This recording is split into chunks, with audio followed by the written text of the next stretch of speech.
Let's Talk About is a series in which I usually cover characters that I think had squandered potential. Characters that I feel had an interesting premise let down by a lackluster execution. We've covered quite a few League of Legends champions here already, but there's one that I've been sitting on for the longest time. A champion who comes so close to perfection, but whose character is unfortunately marred not necessarily due to poor execution, but rather the circumstances surrounding her addition to the roster. I am, of course, referring to the so-called Gloomist herself, Vex.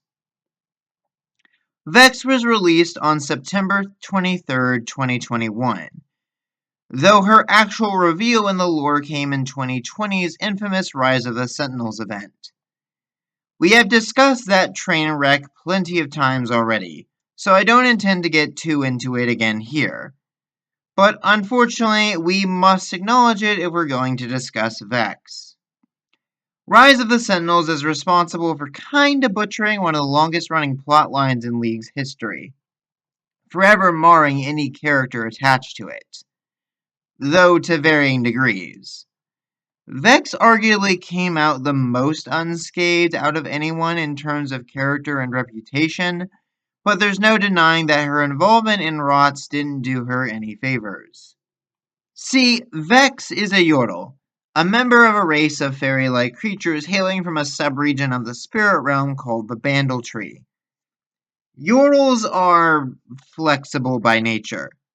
Their personalities are actually heavily influenced by the regions of the world they choose to inhabit. In other words, Yordles sort of wind up becoming parodies of mortal societies if they spend enough time living amongst them. For example, Heimerdinger resides in Piltover, a city that prizes technological advancement and innovation above all else. This results in Heimerdinger becoming a bit of a mad scientist who's always creating crazy over-the-top inventions that are every bit as dangerous as they are useful, if only for no other reason than that he simply can.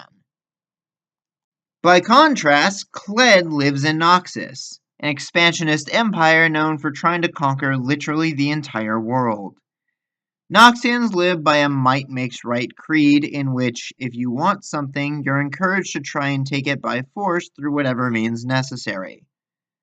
Kled, then, is a raving hillbilly who wanders the Noxian countryside and is constantly threatening people to get off his property, which just so happens to be wherever Kled happens to be at any given moment.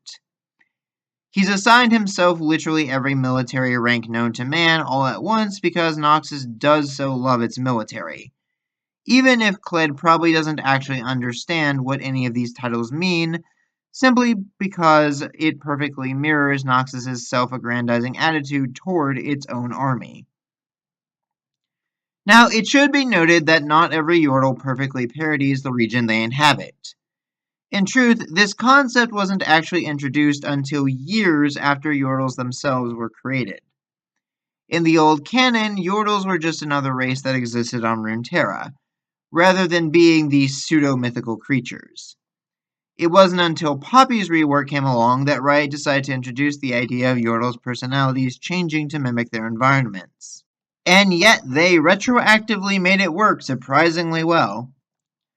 Kinnan became an over-the-top anime ninja to reflect living in Runeterra's mystical Asia land of Ionia. Ziggs kinda works as a stand-in for the volatile, high-energy nature of Zaun, and they even cleverly managed to turn Vhagar into a parody of Mordekaiser after having lived under the Iron Revenant's oppressive rule for several years. Dude even made a big metal suit for himself to seem more intimidating. But what does all this have to do with Vex specifically? Well, for a long time, we had at least one Yordle for just about every main region on the map, save for two, Ixtal and the Shadow Isles. Riot decided that they wanted to rectify the latter, creating a Yordle who could be seen as a silly parody of one of the most tragic and despairing regions on the map. How, though? How does one create a comical caricature of a land trapped in eternal, oppressive darkness of the Black Mist? Easy. You make them into an angsty teenager. Vex is a truly brilliant concept. She's a moody emo goth girl who hates light, bright colors, and all things fun. She waxes poetic about the meaninglessness of life and would literally rather embrace her own shadow as company rather than tolerate any joyful or cheerful personalities. To her, a place like the Shadow Isles is a twisted form of paradise, as doom and despair reign supreme. The confines of the Black Mist are, ironically, the only place where she can feel happy. It feels like a concept that's hard to mess up, and yet somehow they did. For starters, Vex's bio states that she was just always like this. Despite growing up in the bright and cheerful Bandle City, Vex simply hated fun ever since she was a kid. So, what was that about Yordles' personalities changing to match their environment again? Also, she just has the power to bring her own shadow to life for some reason. Yeah, that's never really explained. Anyways, a harrowing arrives in Bandle City one day because I guess the Black Mist can just leak through Bandle portals. Though since Yordles can't die, the undead really shouldn't be much of a threat to them. Despite that, the Yordles all panicked and tried to flee the mist. All but Vex, who was intrigued by this soul-devouring darkness and followed it back to its source. From there, she met Viego and promised to help him cover the world in darkness so that everything could be dismal and gloomy forever. Until she learned that Viego was motivated by love, or what he thinks is love anyways, and decided that he was no longer cool enough to hang out with. Not sure why this came as a surprise to her, given that reviving his queen is literally all Viego ever talks about, but I guess that's just too much for the emo Yordle to handle. Never mind that he still could and would have given Vex the dismal world she desired, regardless of his motivations. In fact, it's heavily implied that Vex is the reason why Viego was able to spread his black mist so far so quickly.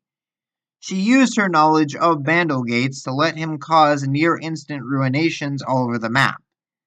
Vex is directly responsible for potentially hundreds of deaths, and probably undeaths, across Runeterra, and yet for some reason that's never really brought up at all.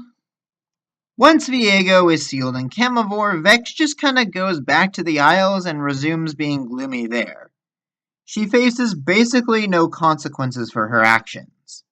Vex then gets visited by her uncle, who tries to cheer her up and bring her back to Bandle, only for Vex to turn things around and give him an existential crisis. After that, she just sort of becomes a directionless character. No goal or motivation beyond just hanging out in the Black Mist, I guess. Now, with that being said, Legends of Runeterra did recently manage to salvage Vex somewhat with the Dreamlit Paths expansion. Her plotline revolves around people in Bandle trying to throw a birthday party for her, which she furiously declines, only to be pulled into a nightmare about said party. As of this writing, it's still kind of up in the air whether the nightmare is being caused by Nocturne or Fiddlesticks, but it is kind of a clever premise to have Vex's bad dream in this arc just being a birthday party. There's also this subplot with Vex and another goth Yordle called Grim, who's trying to hit on her, and surprisingly, she doesn't actually seem all that disinterested. In fact, a lot of Vex's cards seem to imply that deep down, she's not as completely adverse to relationships as she presents herself to be. There's hints of longing to reconnect with her parents, and she even seems to be getting along with her uncle now that he comes by to read her spooky bedtime stories. It's surprisingly wholesome, not that Vex would ever admit to liking it. All things considered, Dreamlit Paths has actually done a lot to salvage Vex's character. It gives us a new direction for her now that she's not actively trying to make the world gloomy anymore, and actually adds a layer of depth that was only vaguely hinted at before. In that regard, I'd say that LOR has once again managed to salvage a champion that Riot initially failed to do justice. So, what's the problem then? If the issue has been resolved, what's even left to talk about? Well, while the overall direction for Vex's character has been saved, I do still think that her current backstory is a bit lacking. I know it might sound like a bit of a nitpick, and maybe it is, but it just really bugs me how lazy her introduction into the world and broader narrative was. Like, Yordles are stated to be immortal, a concept that I've never personally liked in the new canon, but which could feasibly serve Vex's concept well. She can't die, so she couldn't turn undead. Even so, the ruination could still feasibly have an effect on her personality. I think that if Vex was a Yordle living on the Blessed Isles who got changed along with them, she would work way better as a thematic parallel to her region. I mean, there's already breadcrumbs to imply that Vex's shadow represents the more emotional and expressive parts of herself that she keeps buried beneath her depressed and indifferent facade. But it's still weird to me that this thing just kind of exists with no real explanation. I know that not every detail in a story needs to be explained, but considering how important Shadow is to Vex's character as her only true companion, you'd think we could at least get a little more than the fact that it just spontaneously came to life one day.